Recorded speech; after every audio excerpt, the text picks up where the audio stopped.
우리 함께 하나님 말씀 보겠습니다. 하나님께서 우리에게 주신 말씀 신약성경 로마서 1장 16, 17절 말씀입니다.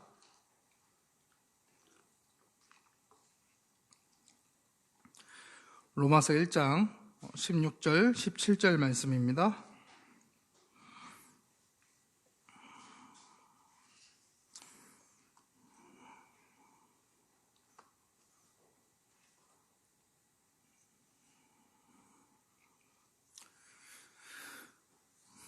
다 찾으셨으면 우리 짧으니까 같이 한번 읽겠습니다. 또박또박 같이 읽겠습니다. 시작.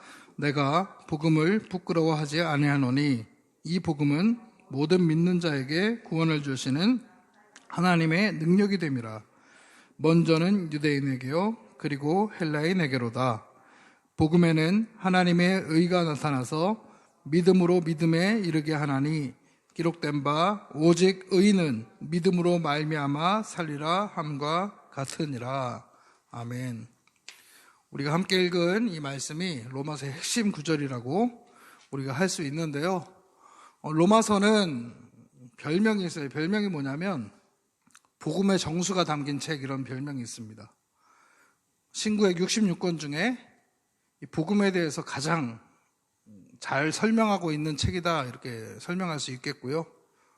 복음의 정수가 담긴 이 책 가운데 핵심 구절이 우리가 방금 읽은 1장 17절에 있는 것이죠. 오직 의인은 믿음으로 말미암아 살리라, 이 말씀이요.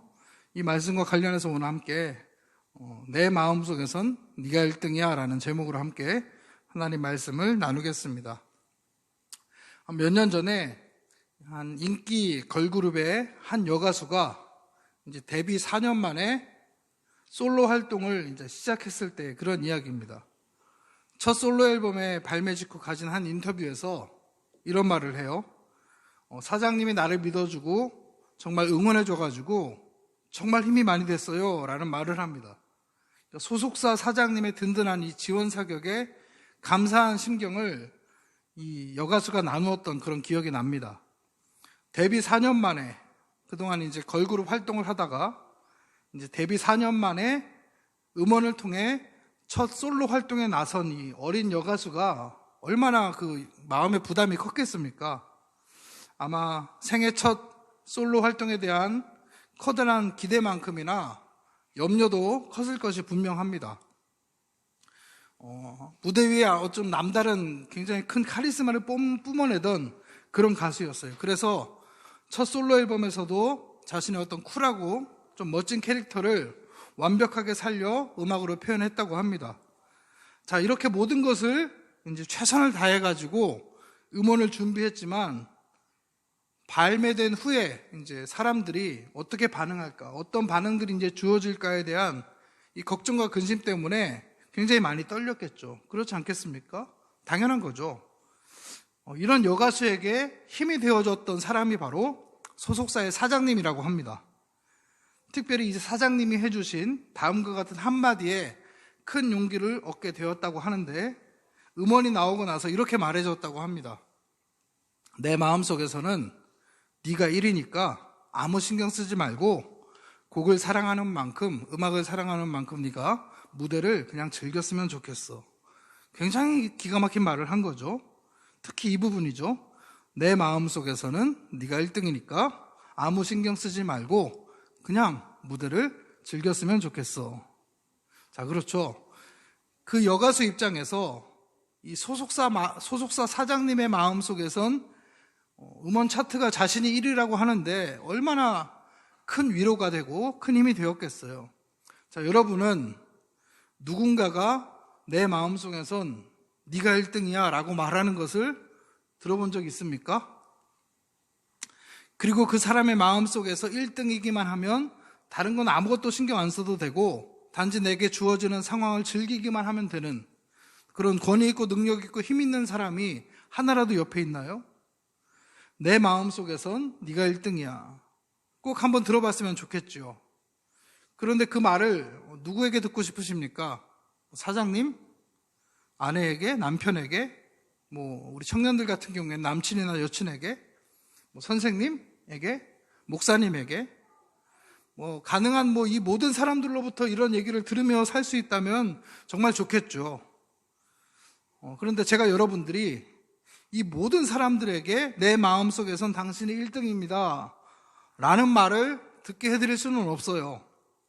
그러나 이 모든 사람들이 나를 어떻게 생각하는지 전혀 신경 안 써도 되는 어떤 삶의 즐거움 가운데 살 수 있는 길은 알고 있습니다. 바로 오늘 본문 속에 그 답이 나와 있는데, 하나님께서 오늘 본문 17절에 말씀하고 계시죠. 중요한 구절입니다. 다시 한번 읽겠습니다. 17절입니다. 시작. 복음에는 하나님의 의가 나타나서 믿음으로 믿음에 이르게 하나니 기록된 바 오직 의인은 믿음으로 말미암아 살리라 함과 같으니라. 아멘. 자, 복음에는 뭐가 나타난다고 말씀하고 있습니까? 하나님의 의가 나타난다 이렇게 말씀하고 있어요. 이 나타난다는 단어가 무슨 말이냐면 원어로 헬라어로는 아포칼립토 이런 단어를 씁니다. 아포칼리토라는 이 헬라어를 번역한 것인데, 숨겨지고 감추어지고 보이지 않았던 것이 이제 드러난다. 숨겨지고 감추어지고 보이지 않았던 것이 드러난다라는 그런 뜻을 담고 있어요. 그러니까 이 본문의 말씀을 해석해 보자면 그동안 숨겨지고 감추어지고 보이지 않았던 하나님의 의가 복음 안에서 밝히 드러나게 되었다는 것이죠. 숨겨지고 감추어지고 보이지 않았던 하나님의 의라는 것이 복음 안에서 밝히 드러나게 되었다는 것이죠. 그러면 여러분, 하나님의 의가 뭡니까? 의. 기독교인이라고 하면 안 들어본 사람이 없고 모르는 사람이 없는 단어죠. 의. 그런데 이 의라는 말이 무슨 말인지 정확하게 설명하기가 쉽지 않습니다. 여러분들은 이 하나님의 의 할 때 어떻게 생각이 드십니까? 어떻게 해석하세요? 이 의라는 단어가 쉽지 않죠. 근데 또 어렵지만도 않아요. 자, 여기서 의라고 하는 단어가 중요한 이유가 뭐냐면 바로 이 의라는 말이 로마서 전체를 관통하고 있는 개념이기 때문에 그렇습니다. 하나님의 의가 무엇인가에 대해 복잡하고 또 어려운 법적이고 교리적인 설명이 많이 있지만 쉽게 한마디로 한다면 하나님이 나를 의롭게 여기신다는 거예요. 더 쉽게 말하면 하나님께서 나를 향해, 오늘 설교 제목처럼 내 마음속에선 네가 1등이야 라고 말씀하시는 이것을 의라고 할 수 있습니다. 비유하자면 내 마음속에선 네가 1등이야 라고 말씀하시는 순간이 이 하나님의 의가 아포칼립토, 아까 말한 즉 나타나는 순간이라는 것입니다. 그러니까 하나님의 의라는 것은 정의를 내리자면 하나님께서 마음에 들어 하시는 거예요. 하나님께서 저와 여러분을 마음에 들어 하시는 상황, 그 순간입니다. 따라서 이 맥락에서 의라는 단어는 법적이고 교리적인 용어 이전에 굉장히 인격적인 단어라는 거예요. 소속사 사장님이 어린 여가수에게 따뜻한 마음으로 응원하면서 건네는 한마디 확신에 찬 것처럼 말입니다. 내 마음속에선 네가 1등이야. 그러니까 자유했으면 좋겠어. 사장님 대신에 이제 하나님께서 나를 향해서 이렇게 말씀하시는 것이 바로 하나님의 의가 우리에게 나타나는 순간이라는 거예요. 하나님이 여러분을 마음에 들어 하심이 바로 하나님의 의라는 것이죠. 하나님이 마음속에 갖고 계신 기준을 내가 충족시켰다는 것이고, 하나님의 기호에 내가 잘 들어맞았다는 것이며, 하나님의 소원과 같은 마음을 내가 갖고 있다는 것입니다. 그러면 이제 하나님의 의가 이렇게 하나님께서 마음에 들어 하심으로 표현된 예가 있는데, 우리 성경 안에 몇 가지 예를 한번 들어보겠습니다. 성경 안에서 신약에서 한 부분, 구약에서 한 부분 한번 찾아보겠습니다. 먼저 신약에서 바울이 1차 전도 여행 당시에 바나바와 함께 비시디아 안디옥이라는 이 지역으로 갔을 때 유대인들을 상대로 행한 설교 중에 나오는 말씀인데 한번 찾아보죠, 여러분. 로마서 앞에 사도행전이 있어요. 로마서 오늘 본문 앞에 사도행전 13장 한번 찾아보겠습니다. 사도행전 13장 21절 22절 한번 찾아보죠.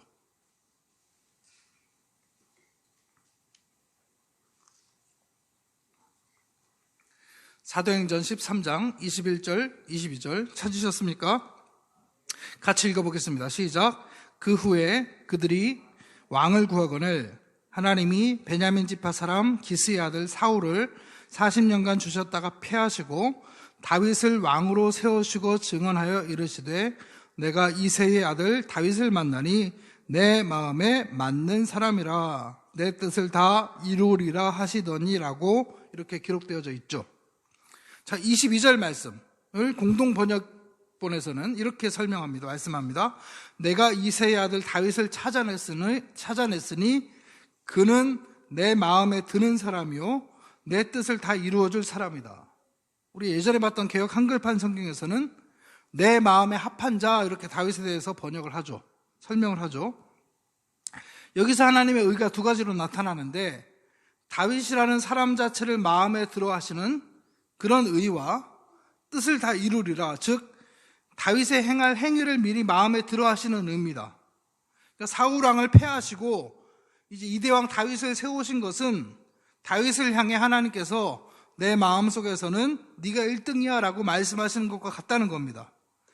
다윗은 그 당시에 아버지 이새의 마음에 들지도 않았고 형들의 마음에 들지도 않았고 왕 사울의 마음에 들지도 않았어요. 심지어는 선지자 사무엘의 마음에도 들지 않았었습니다.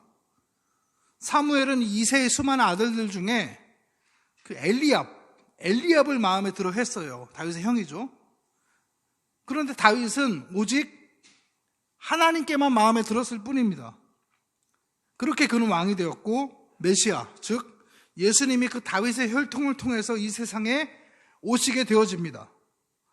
자, 또 구약에서 한 좋은 예가 있는데 솔로몬이 왕이 된 후에 1000번제를 드리며 하나님께 기도할 때입니다. 백성을 판단하도록 지혜를 구하는 솔로몬에게 해주신 하나님의 말씀을 열왕기상 3장에 이렇게 기록하고 있는데 한번 찾아보죠. 구약 열왕기상 3장 한번 찾아보겠습니다. 열왕기상 3장 우리 9절 이하 쭉 보겠는데요. 구약 한 513페이지, 4페이지 이쪽에 있어요. 열왕기상 3장 9절에서 13절 여기를 한번 볼 텐데 천천히 한번 읽어보죠. 열왕기상 3장 9절에서 13절 찾으셨습니까? 한번 읽어보겠습니다. 시작. 누가 주의 이 많은 백성을 재판할 수 있사오리까? 듣는 마음을 종에게 주사 주의 백성을 재판하여 선악을 분별하게 하옵소서. 솔로몬이 이것을 구하매 그 말씀이 주의 마음에 든지라. 이에 하나님이 그에게 이르시되 내가 이것을 구하도다.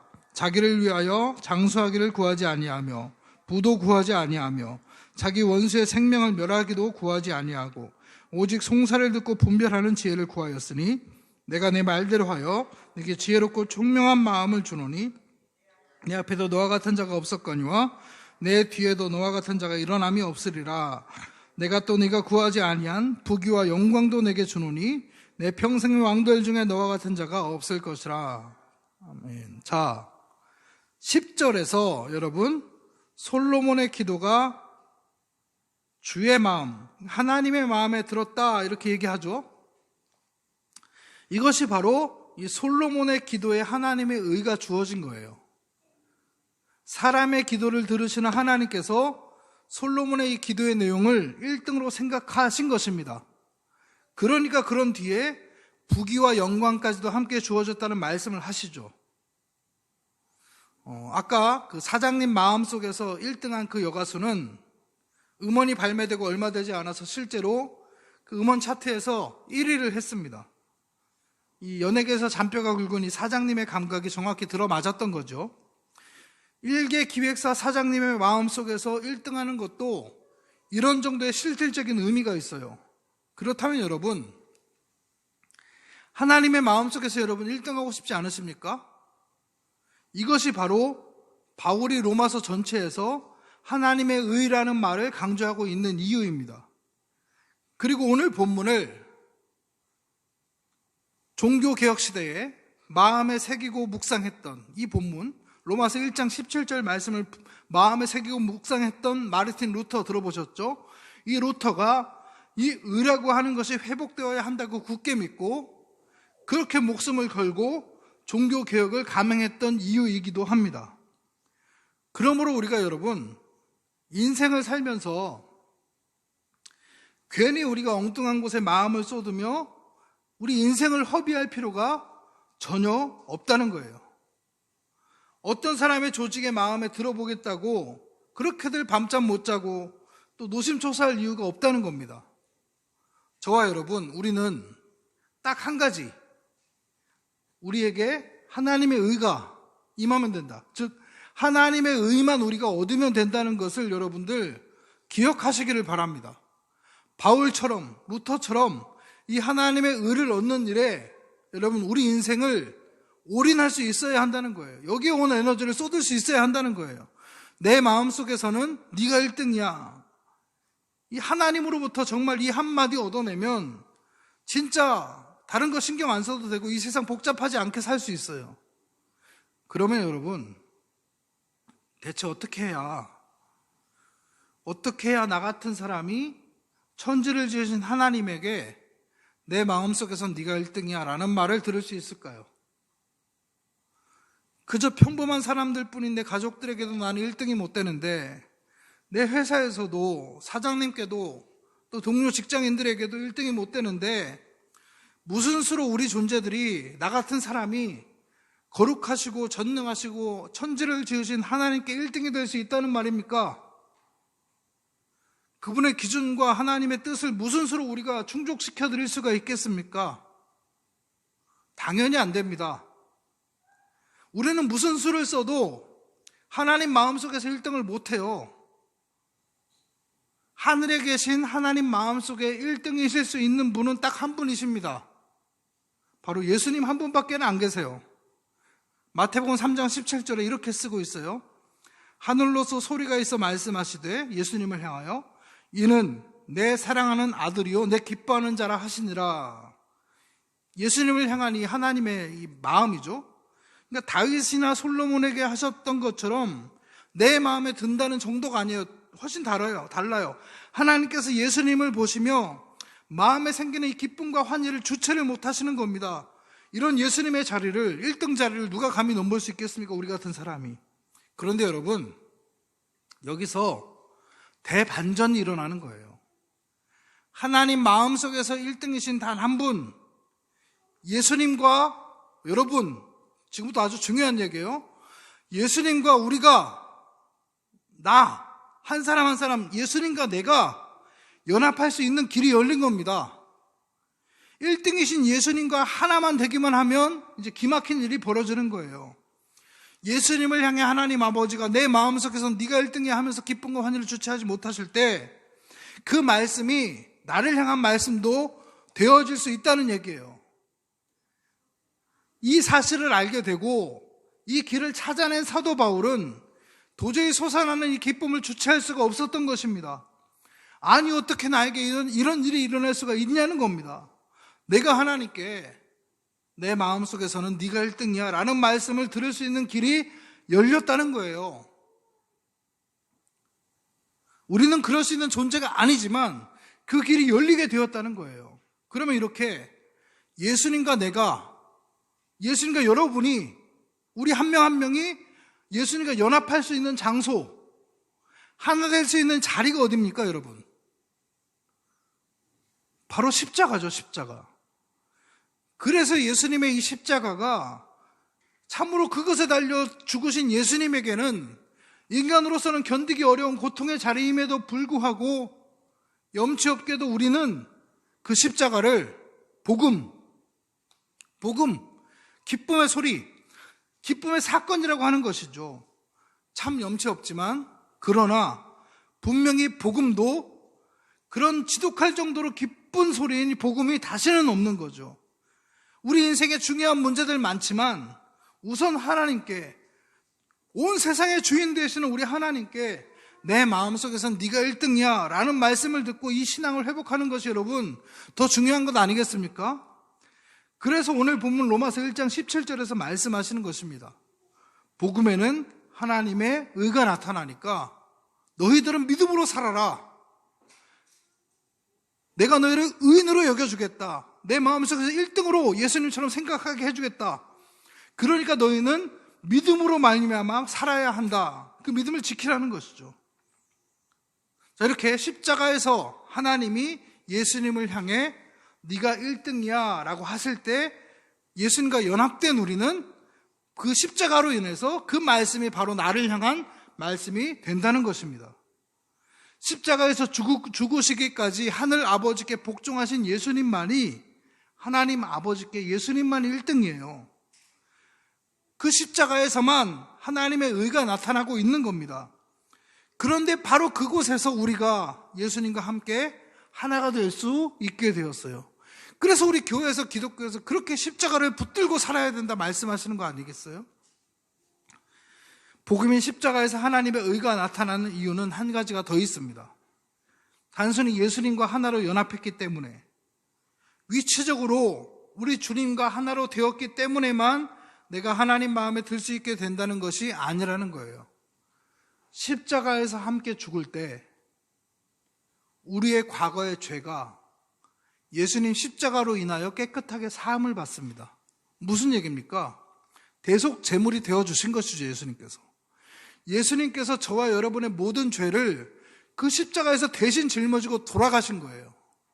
그래서 우리의 죄가 예수님의 십자가로 인해서 깨끗하게 씻김을 받은 거예요. 죄가 무효가 돼버린 겁니다. 그래서 하나님은 우리를 의인이라고 불러주실 수 있게 된 거예요. 십자가에서 우리가 함께 예수님과 함께 죽는다는 것은, 동시에 십자가에서 죽는다는 것은 이제는 내가 하나님을 향해서 이제 내가 말씀드릴 수 있게 되는 거예요. 하나님이 내 마음속에서도 하나님 당신이 1등이에요 라고 말입니다. 왜 그런가 하면, 십자가에서 우리가 주님을 사랑하여 주님과 함께 죽을 때 우리는 그 죽음의 의미가 뭡니까? 이 세상에 대해서 죽는다는 의미죠. 이 세상에 대해 내 마음을 쏟았던 모든 것들에 대해서 죽는 겁니다. 그리고 그 비워진 마음의 공간을 하나님으로 다 채워가는 것이죠.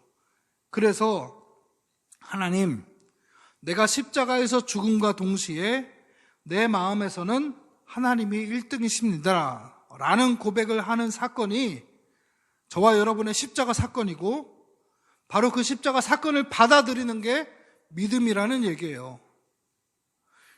그래서 의인은 믿음으로 말미암아 살아라고 말씀하시는 겁니다.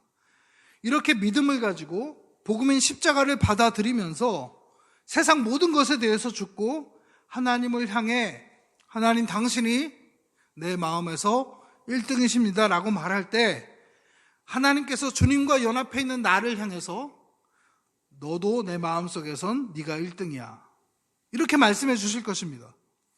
그런 말씀이 들리고 나면 여러분, 우리는 삶에서도 하나님과 동행을 하게 되는 것이고, 그렇게 하나님과 동행할 때 우리 인생을 형통케 하시는 하나님을 경험할 수 있다는 사실을 믿으시기를 바랍니다. 그러므로 사랑하는 성도 여러분, 하나님 마음속에서 1등 되는 그런 인생 사시기를 바랍니다. 또한 내 마음속에서도 하나님이 1등으로 자리 잡으시는 그러한 삶을 사시기를 바랍니다. 그렇게 하나님과 동행하며 우리의 인생의 모든 문제 가운데 형통케 하시는 그 하나님의 신실하고 세밀한 인도하심을 평생토록 경험하는 우리 더 라이프의 모든 성도님들 다 되시기를 주님의 이름으로 축원합니다. 우리 함께 찬양할 텐데요. 오늘 말씀에 대한 찬양입니다. 세상은 흔들리고 사람들은 변하여도